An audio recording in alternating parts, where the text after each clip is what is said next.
The late 1920s and early 1930s were transformative years in Hollywood, as silent films made way for talkies, bringing sound to the silver screen. This monumental shift changed acting styles, audience preferences, and the very fabric of the industry. Some stars adapted to the new format, but many found their careers slipping away as sound exposed their voices, accents, and acting styles in ways that silent film never had. Here, we explore the journeys of 20 silent film stars who struggled to maintain their prominence in the sound era, and why this transition was particularly challenging for them. John Gilbert. Known for his romantic roles and brooding intensity, John Gilbert was a leading man of the silent era. While his voice wasn't poor, it clashed with his established persona, and his acting style felt overly dramatic when paired with sound. Rumors also suggest studio head Louis B. Mayer disliked Gilbert, allegedly undermining his career by assigning him weak roles to emphasize perceived flaws. Gilbert's career waned, and by the early 1930s, he retired, marking the end of a once storied career. Clara Bow. The quintessential it girl, Clara Bow was known for her lively, carefree spirit and immense popularity. However, her thick Brooklyn accent and discomfort with sound technology created obstacles in the transition. Facing personal challenges and intense studio pressure, she chose to leave the industry, retreating from Hollywood at just 28 years old. Her legacy as a flapper icon remains tied to the spirit of the 1920s. Vilma Bánky. This Hungarian beauty starred alongside legends like Rudolph Valentino, capturing hearts with her mysterious allure. However, her strong Hungarian accent hindered her ability to connect with sound-era audiences, and she showed little interest in voice training to adapt.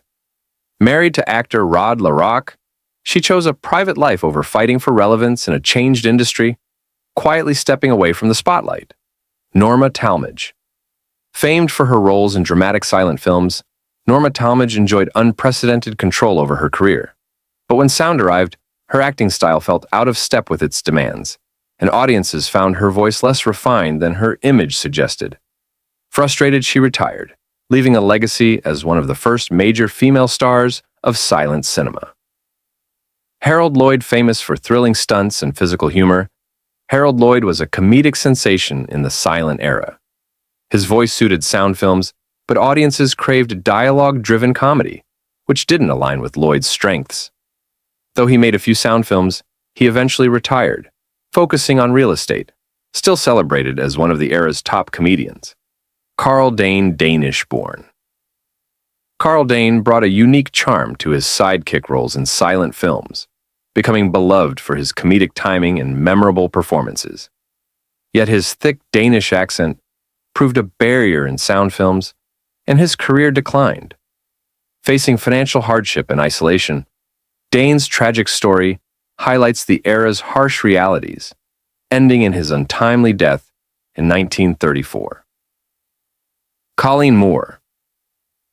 A symbol of 1920s flapper style, Colleen Moore's bubbly personality and bob haircut were all the rage.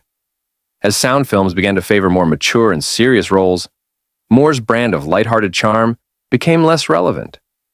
Instead of adapting, she retired, shifting her focus to personal projects like her famous dollhouse collection. Gloria Swanson. Known for her grand performances and elaborate costumes, Gloria Swanson became an icon of silent Hollywood. Her theatrical acting style didn't transition smoothly to talkies, but she later found fame with a striking comeback in Sunset Boulevard, where she played a faded silent film star, reflecting her own career arc. Douglas Fairbanks. The ultimate silent-era action hero, Fairbanks' athleticism and grand gestures made him a household name in films like The Mark of Zorro. However, sound films demanded a more verbal acting style, and Fairbanks' preference for physical stunts felt outdated. As Hollywood sought younger stars, he retired, leaving behind a legacy of swashbuckling adventure. Mary Pickford. Known as America's sweetheart, Mary Pickford was beloved for her youthful, innocent roles. Although she initially succeeded in sound films, she found the new industry style less artistically satisfying. Feeling that silent films held a magic talkies lacked, she retired and co-founded United Artists, influencing Hollywood behind the scenes. Buster Keaton, the great stone face of silent comedy. Buster Keaton's visual gags and physical stunts didn't translate well to sound. Compounded by personal struggles and creative restrictions imposed by MGM, his career declined. Although he faded from prominence, he is now revered as one of silent cinema's most influential figures. Lillian Gish. With her delicate beauty and emotive acting, Lillian Gish was known as the First Lady of American cinema. Although she successfully appeared in sound films and later theater, the industry's focus on modern stars meant her signature roles became less popular. Gish continued performing into old age, maintaining her status as a beloved Hollywood pioneer. Sessue Hayakawa. One of the first Asian stars in Hollywood, Sessue Hayakawa broke barriers with complex romantic roles in silent films. But sound films limited roles for non-white actors, and he faced stereotyping.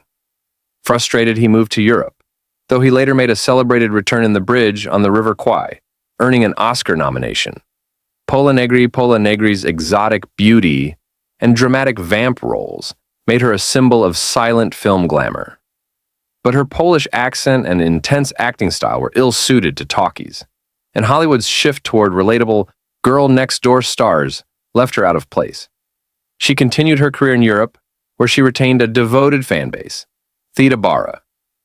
The original vamp, Theda Bara's mysterious, seductive characters, defined early Hollywood. By the late 1920s, audiences favored relatable roles, and her image felt outdated. Without trying to transition to talkies, she retired, yet her influence on film style endures. Rudolph Valentino. Known as Hollywood's first Latin lover, Valentino captivated audiences with his exotic charm and intense roles. Tragically, he died in 1926 before sound films took hold, leaving him forever tied to the silent era. Valentino's influence endures as one of cinema's earliest heartthrobs, Wallace Reed. An action hero and symbol of masculinity in silent films, Wallace Reed's life was tragically cut short after a set injury led to morphine addiction. His struggles highlight Hollywood's lack of support for stars' health, making him an early symbol of the industry's darker side. Joan Crawford. Joan Crawford's career began in silent films, and though she adapted to talkies, it was a challenging transition. She worked tirelessly to reinvent herself, ultimately achieving lasting success. But her story underscores the industry's unforgiving nature for silent film actors. Lon Chaney, called the Man of a Thousand Faces, Lon Chaney was famed for his transformative horror roles. Known for his powerful facial expressions and makeup artistry, Chaney tragically died before fully adapting to sound films, leaving a legacy as one of horror's earliest legends.